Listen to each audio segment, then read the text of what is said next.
நாங்கள் இருக்கிற டால்மியாபுரம் அங்கேருந்து ஒரு 6-7 கிலோமீட்டரில் ஒரு கோவில் இருக்குங்க. பழஞானத்தம்ன்ற அந்த ஊரை தாண்டி தான் நம்ம அந்த கோவில் இருக்கிற ஊருக்கு போனோம். விளாகம்னு பேர், பச்சையம்மன் முனீஸ்வரன் கோவில். அந்த கோவிலுக்கு புறப்படலான்னு இன்றைக்கி நாங்கள் புறப்பட்டோம். பழஞானத்தத்தில் பார்த்திங்கன்னா ஒரு பெரிய ஏரிங்க, பிரம்மாண்டமான ஏரி இருக்கும். அந்த ஏரிக்கிட்ட நின்னோம்னா அவ்வளோ நல்லா காற்று வரும்.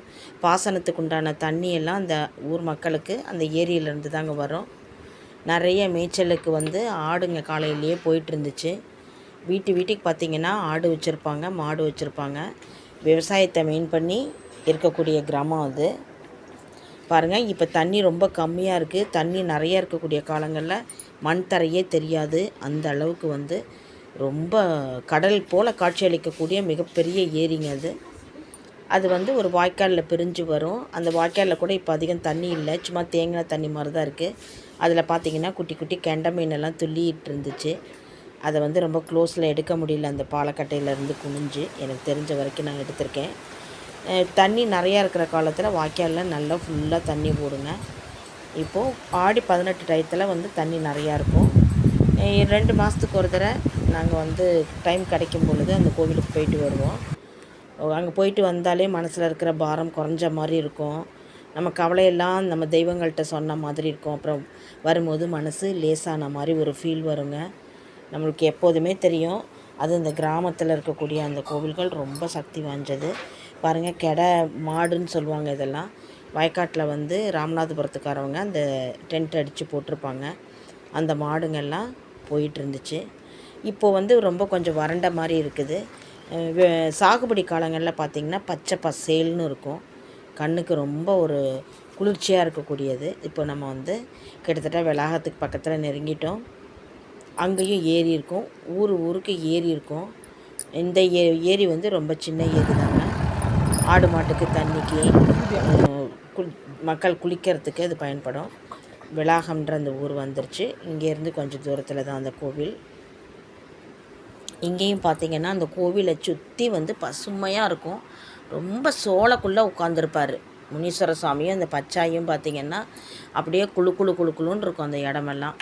இப்போ இதெல்லாம் நாற்று போடாமல் நேரடி நடவு போல் நேரடி நெல் விதைப்பு போல் இருக்குது. எல்லாம் அந்த இப்போ நெற்பயிர்கள்லாம் ரொம்ப குட்டி குட்டியாக இருந்தாங்க. நேரடி நெல் விதைப்பாக இருக்கும்னு நினைக்கிறேன். இன்னும் ஒரு 1-2 மாதம் கழித்து வந்தோம்னா எல்லா பக்கமும் விதைச்சிருப்பாங்க, நாற்று நட்டு இருப்பாங்க. ரொம்ப பசுமையாக இருக்கும். பாசனத்துக்கு தேவையான தண்ணி இது வழியாக தான் சின்னதாக ஒரு ஓடை வழியாக போகுது. இந்த இடம் ரொம்ப ரம்மியமாக இருக்குங்க நம்ம பார்க்குறதுக்கு. நாங்கள் தவறாமல் அடிக்கடி மனசு கொஞ்சம் சரியில்லை அப்படின்னா நம்ம போயிட்டு வருவோம்னு சொல்லிட்டு வந்துடுவோம். 2 வீலர்லேயே நாங்கள் எங்கள் வீட்டிலேருந்து இங்கே வந்துடலாம்.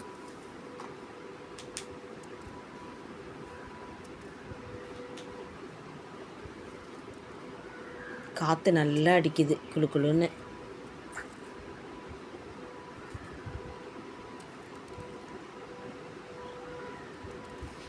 இப்போ இந்த பகுதியெல்லாம் நடவு இல்லாமல் இருக்குங்க. விவசாய நாட்களில் பார்த்திங்கன்னா இங்கே எல்லாம் நெற்பயிர்கள் இருக்கும். அதுக்கப்புறம் கரும்பு இருக்கும், கரும்பு போட்டிருப்பாங்க. அங்கே தூரத்தில் தெரியுது பாருங்கள் முனீஸ்வரன் கோவில். இங்கே குலதெய்வமாக சாமி கும்பிடுற குடும்பங்கள் நிறைய சுற்று வட்டாரத்தில் இருக்காங்க. இங்கேருந்து வெளியூர் போனவங்களும் இருக்காங்க. பெங்களூர் வரைக்கும் கூட போய் வேலையில் இருக்கக்கூடியவங்கெல்லாம் இருப்பாங்க. அவங்கெல்லாம் மகா சிவராத்திரி அன்னைக்கு இங்கே வருவாங்க. அந்த குடிசாமியாக இருக்கக்கூடிய மக்கள் பூரா மகா சிவராத்திரி அன்னைக்கு மாசி மாதம் வருவாங்கன்னு சொல்லுவாங்க. எங்கள் அப்பா வீட்டு குலதெய்வம் முனீஸ்வர சாமிங்க. அவங்க திருவாரூர் மாவட்டத்தில் இருக்காங்க. நாங்கள் அங்கே போக முடியாது. அதனால் நாங்கள் இங்கே நாங்கள் மன திருப்தியாக நாங்கள் அந்த சாமியை கும்பிட்டுக்குவோம். 7 முனீஸ்வர சாமி இருப்பாங்க. எங்களால் முடிஞ்ச அளவு இன்றைக்கி தேங்காய் பழம் வாங்கிட்டு போய் பொரிக்கடலை வச்சு அவங்களுக்கு ஒரு அர்ச்சனை பண்ணினோம். எப்போதுமே புதன்கிழமையிலலாம் கோவில் பூசாரி வந்திருக்க மாட்டாங்க. இல்லாட்டி பச்சையம்மனுக்கும் உள்ளுக்குள்ளே மூலஸ்தானத்தில் இருக்காங்க கட்டடத்துக்குள்ளே, அவங்களுக்கும் நாங்கள் அர்ச்சனை பண்ணியிருப்போம். இன்றைக்கி அவர் வருவார்னு தெரியல.